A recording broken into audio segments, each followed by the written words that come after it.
Bom, pessoal, entrando então, na nossa matéria como um todo, eu vou correr um pouquinho, porque é muita matéria para uma aula só.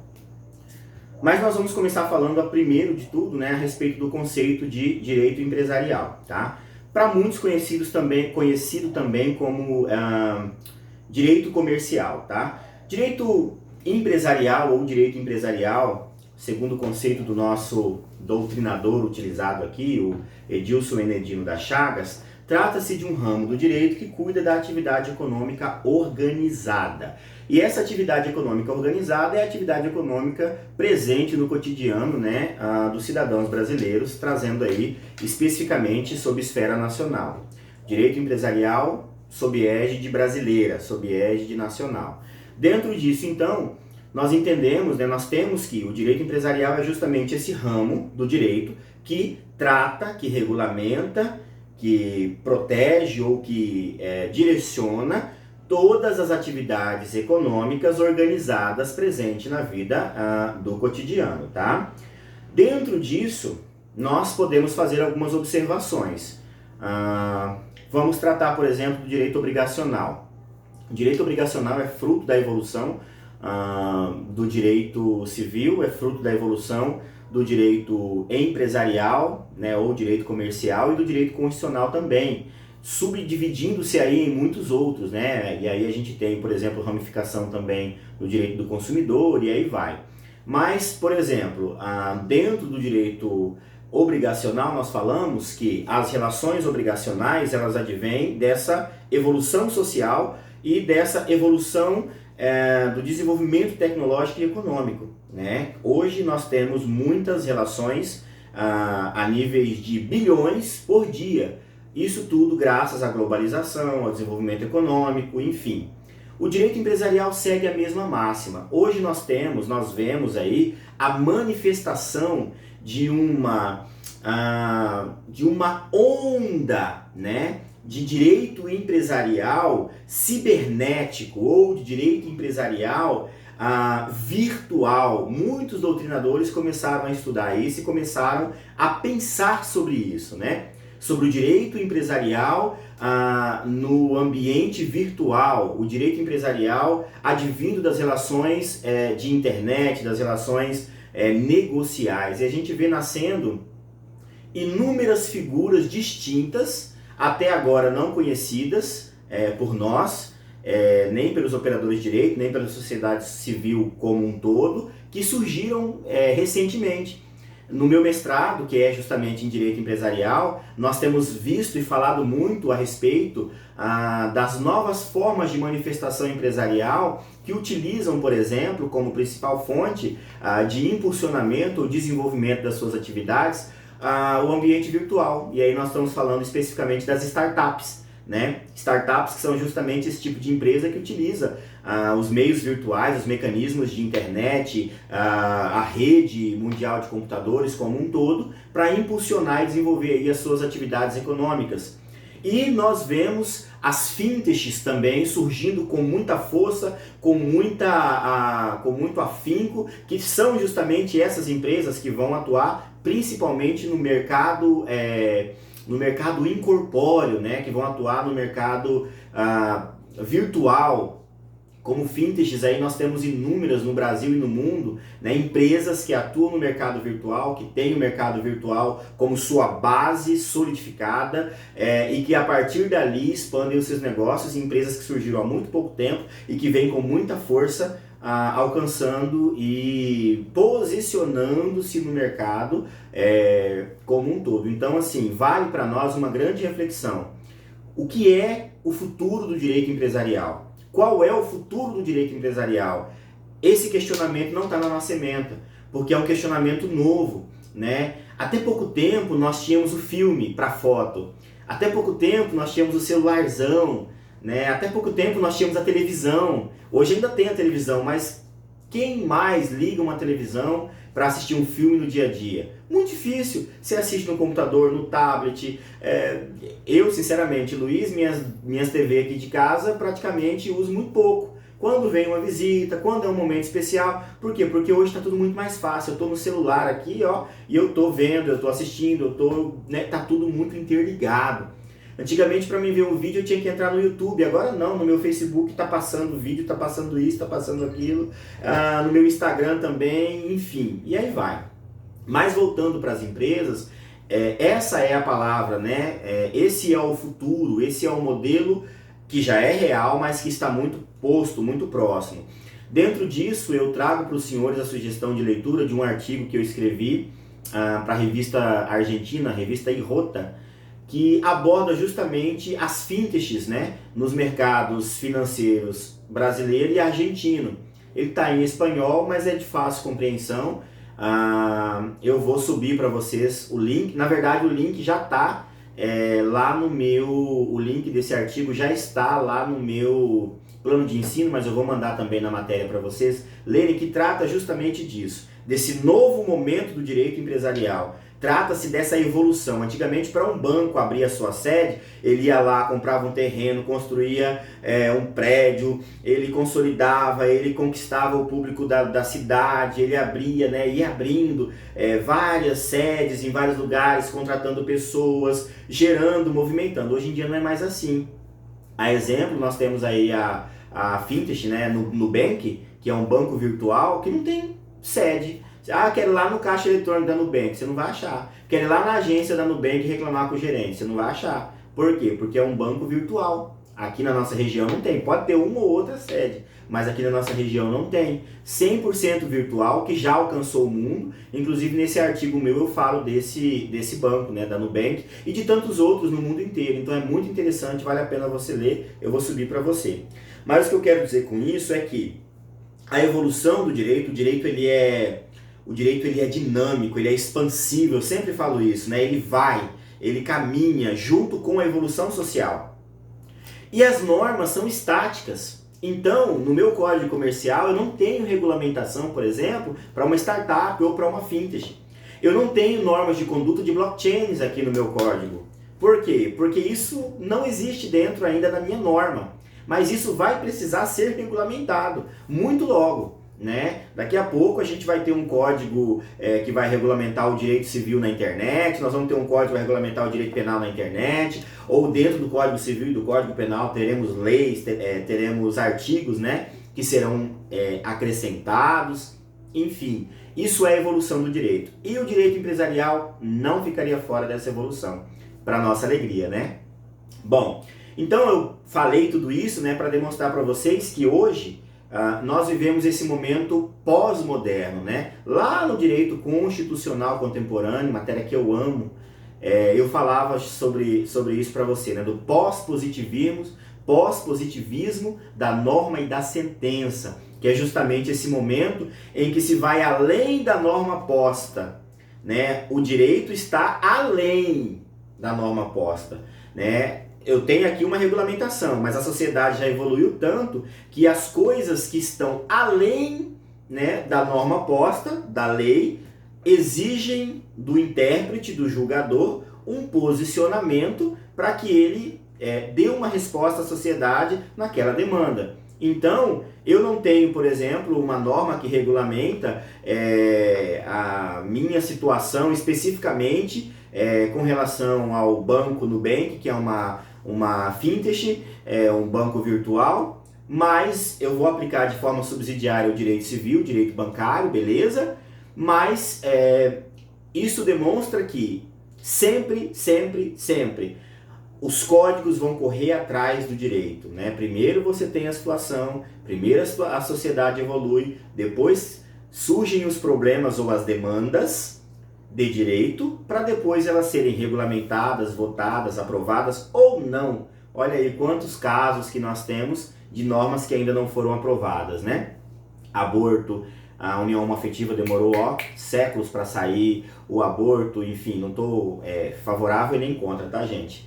Até tô, um dos dois, né? Mas não vou falar agora o que eu sou, tá bom? Favorável ou contra. Enfim.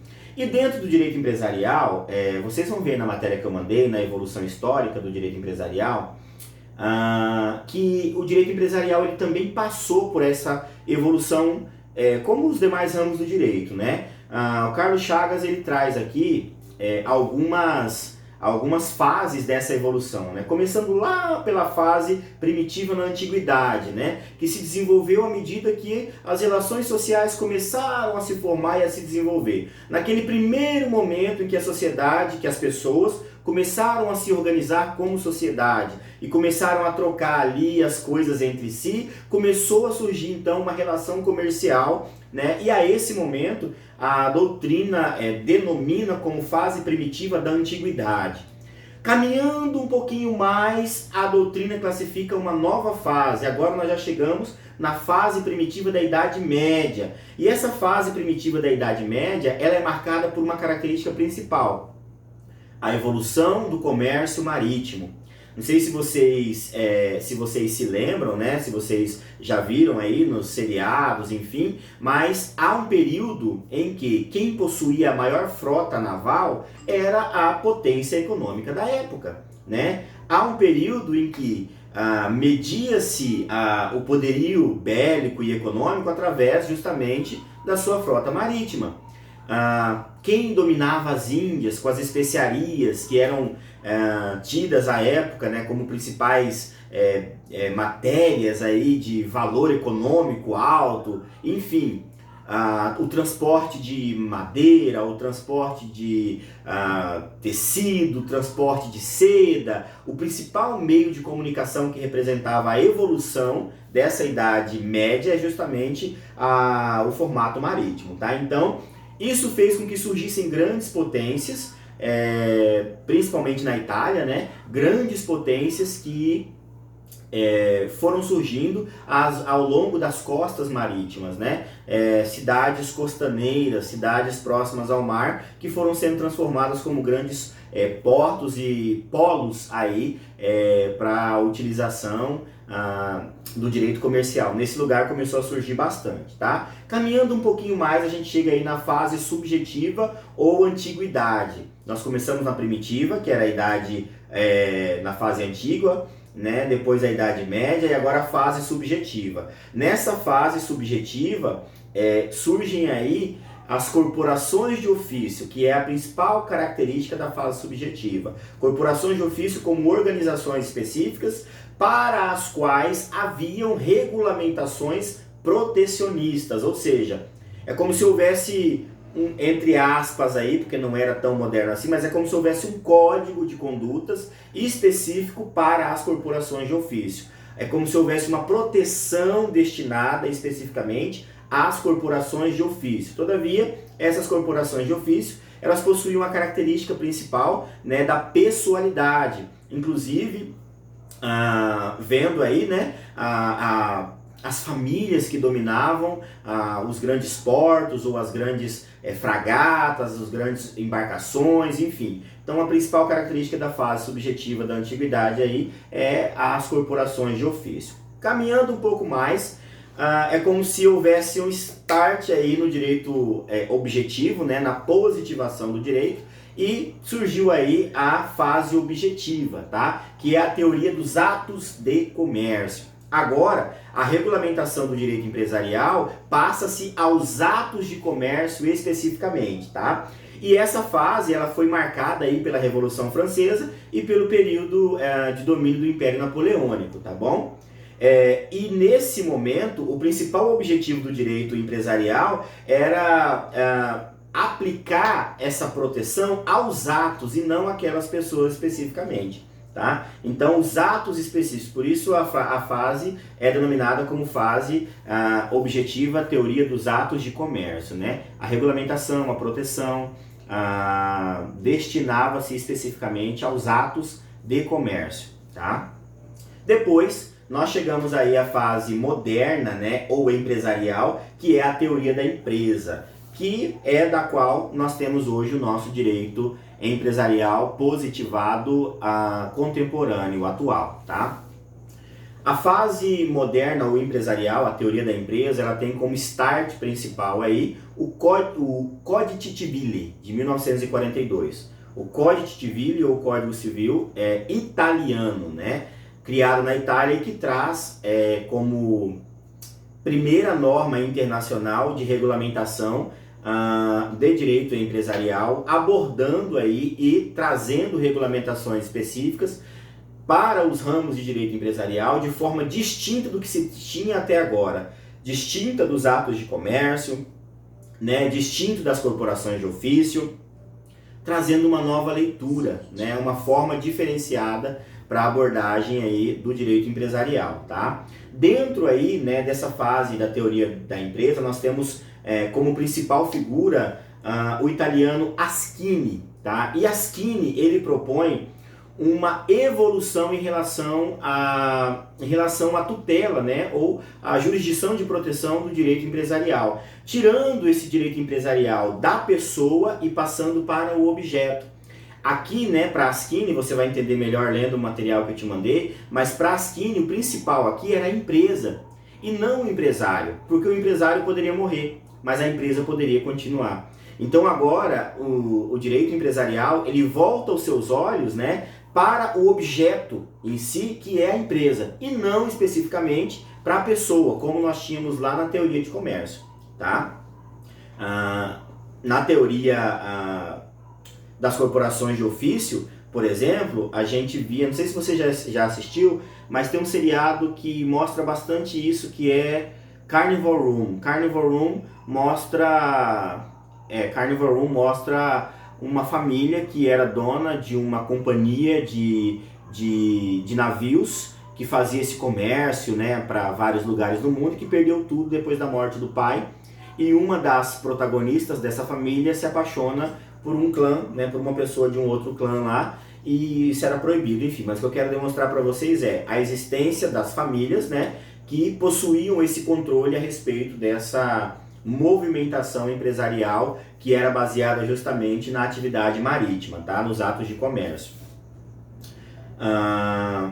que se manifestava aí através das corporações de ofício. Agora não mais. Na teoria da empresa, o foco do direito empresarial é a empresa, não é o empresário. O empresário é um sujeito do direito empresarial, assim como a empresa. Mas a proteção, a regulamentação, o objeto é a empresa, tá? Isso é fruto da teoria da empresa. Então essa evolução, né, do direito empresarial nos trouxe até os dias atuais, tá? Eu estou passando pela evolução assim de forma muito acelerada, é porque nós não temos muito tempo para falar sobre ela, mas você pode ler o conteúdo que eu te mandei com muita calma, que você vai entender com mais clareza, com mais facilidade, tá bom? E então essa evolução do direito empresarial nos trouxe até os dias atuais, tá? Bom, em relação à natureza e autonomia do direito empresarial, tá? Quanto à natureza, há uma grande diversidade de entendimentos aí, com a criação de 3 correntes doutrinárias distintas, sobre as quais não há consenso de qual corrente é majoritária. Mas nós temos a corrente que defende que, quanto à natureza do direito empresarial, trata-se de um direito de personalidade. Temos a corrente doutrinária que diz que não é direito de personalidade, é direito pessoal e obrigacional, une os dois. E uma terceira corrente doutrinária que diz que, na verdade, trata-se de um direito de propriedade sobre bem incorpóreo. E aí, Luiz, ninguém não tem um entendimento majoritário, isso não foi pacificado? Não. O que nós temos é somente um entendimento do Superior Tribunal de Justiça, que foi proferido em 2015 pelo ministro Ricardo Vilas Boas Cueva, onde ele considera, né, como um direito de personalidade o direito empresarial, mas é apenas uma interpretação em um recurso, né? Isso não é um entendimento pacificado, tá?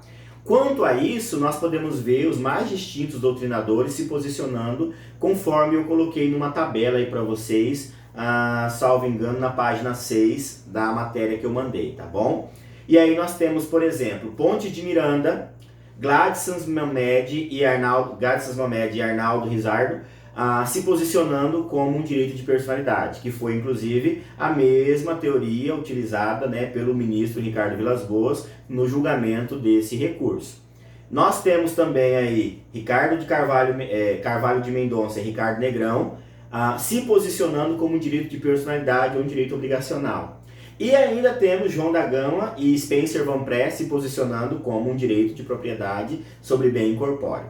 Então, a doutrina ela não é uníssona em relação ao seu entendimento, tá? E quanto à autonomia, sim, né, é um ramo do direito autônomo, e essa autonomia ela se baseia justamente no fato de que isso para Fábio Ulloa, justamente no fato de que a competência legislativa sobre a matéria é específica da União, tá? Em relação às fontes de interpretação do direito empresarial. Bom, o direito empresarial, assim como todos os outros ramos do direito, possui a sua fonte, né? O start, né? O gênesis do seu pensamento, de onde surgiu, né? Ou aonde a gente vai buscar essa fonte. Ela começa com os princípios, né? Que é o start inicial, o Big Bang, ou o sopro, né? Como os cristãos e os não e os evolucionistas identificam, né? O Big Bang do direito empresarial para um, ou o sopro do direito empresarial para outros, começa ali com os princípios, e aonde nós podemos buscar esses direitos são as fontes do direito empresarial. Bom, como fonte nós temos as fontes materiais e as fontes formais, tá? Fontes materiais do direito empresarial são os fatos econômicos, tá? Os fatos econômicos são os fatos que acontecem, né, na sociedade como um todo e que determinam a necessidade ou não do manuseio, da alteração de uma norma empresarial. Esses fatos econômicos compõem aí uma malha complexa de fatores que juntos formam as mais variadas alterações do mercado comercial e que de repente necessitem de uma intervenção, de uma alteração que faça com que crie ou não uma norma, tá bom? E também nós temos as fontes formais. As formais elas se subdividem em fontes formais primárias ou diretas e fontes formais secundárias ou indiretas. As fontes formais primárias ou diretas nós temos aí como principal a nossa Constituição Federal, né, de 1988, que regulamenta o direito empresarial, e as leis infraconstitucionais. Dentro das leis infraconstitucionais nós temos o Código Civil, que traz toda uma regulamentação, e temos ainda o Código Comercial e outros códigos e outras leis específicas que foram criadas para abordar a matéria de direito empresarial especificamente, tá? E as fontes formais secundárias ou indiretas são os costumes, além das normas de direito civil e de negócios jurídicos ou obrigacionais que tratam a matéria específica de direito empresarial, tá? Então nós temos fontes formais e fontes materiais. Fontes formais nós temos as primárias e as secundárias, tá bom? E em relação aos princípios, que eu quero gastar um tempinho com vocês também. Princípios, como eu já disse, é o começo, né? O princípio, o início, de onde surge o primeiro sopro aí para a criação dessa norma, tá? Muitos doutrinadores vão trazer princípios distintos em relação ao direito empresarial. Eles são uníssonos em relação a apenas alguns, 3 ou 4. Os demais variam de acordo com o doutrinador. Somente no estudo para essa aula eu encontrei 2, 3 doutrinadores diferentes trazendo aí 4 ou 5 princípios diferentes. Por isso eu separei os principais para vocês, que são aqueles que eu encontrei aqui também na leitura de Enedino Chagas, tá? Bom, primeiro o princípio da função social da empresa. Esse princípio é para todos os doutrinadores. Todos eles abordam o princípio da função social da empresa como um princípio de direito empresarial, tá bom? E esse princípio, segundo o doutrinador Fábio Conder, né, ele diz que, independente do caráter privado, a atividade empresarial desenvolvida pelas sociedades empresariais precisa respeitar a função social e atender ou se voltar, né, para uma responsabilidade sob cunho comunitário. A função social da empresa ela tem que ser respeitada, porque é justamente uma norma também de caráter constitucional. Artigo 170 da Constituição Federal, inciso 3º, né, ela traz a necessidade justamente de observação da função social da empresa, porque essa função social da empresa não vai proteger apenas a empresa, né, apenas a pessoa jurídica de algum ato ilegal, mas toda a sociedade como um todo, né? Nas palavras do nosso doutrinador Chagas, a função social da empresa assegura ainda a utilização dos bens de produção e na sua função social. Ou seja, essa função social, ela protege não apenas a empresa, como a sociedade como um todo. Então, é o primeiro princípio a ser observado, né? O respeito à função social da empresa, tá? O segundo princípio é justamente a preservação da empresa. Nós somos um Estado capitalista. A empresa é o batimento do coração do nosso Estado, né? As empresas, né, se você for aí no Estado comunista ou socialista, você não vai ver o que nós vemos aqui no Brasil, nos Estados Unidos e nos outros países capitalistas, onde tem livre concorrência, etc. e tal. Isso é o que faz pulsar a economia do país. Por isso que hoje, por exemplo, vivenciando a pandemia do coronavírus, fica muito difícil nós observarmos empresas fechando e a economia diminuindo. É um reflexo claro. As empresas são, eu não diria que elas são o coração da economia, mas elas são justamente esse batimento da economia, porque a economia vai vir, seja de uma fonte, seja de outra. Muitos lugares são do ramo empresarial, outros lugares são de outras fontes, enfim. Mas a empresa é esse dínamo, né, que faz com que o coração pulse, né? E justamente essa preservação das empresas também é um princípio que deve ser observado, e a extinção de uma empresa deve acontecer somente em última opção. Por isso, tantas normas de recuperação, de falência, enfim, para empresas aí, para evitarem o seu fechamento, tá? O terceiro princípio é o princípio da livre iniciativa, que também é um princípio constitucional, está previsto no artigo 1º, inciso 4º da Constituição Federal, tá? Permitindo que de forma harmônica e de forma honrada, honesta, as pessoas sejam livres para criar e para iniciar os seus negócios, e ainda o princípio da livre concorrência, que também é um princípio constitucional, lá do artigo 170, também inciso 4º da Constituição Federal. Por fim, o princípio da boa-fé objetiva, tá? Esse princípio traz para o empresário a necessidade de que ele observe a boa-fé nas suas relações obrigacionais, mesmo tratando-se aí, né, de um ramo que tem a livre iniciativa e a livre concorrência, né? Deve sempre agir de boa-fé. A doutrina tem outras classificações, mas nós vamos abordar apenas essas, tá? Em relação aos princípios.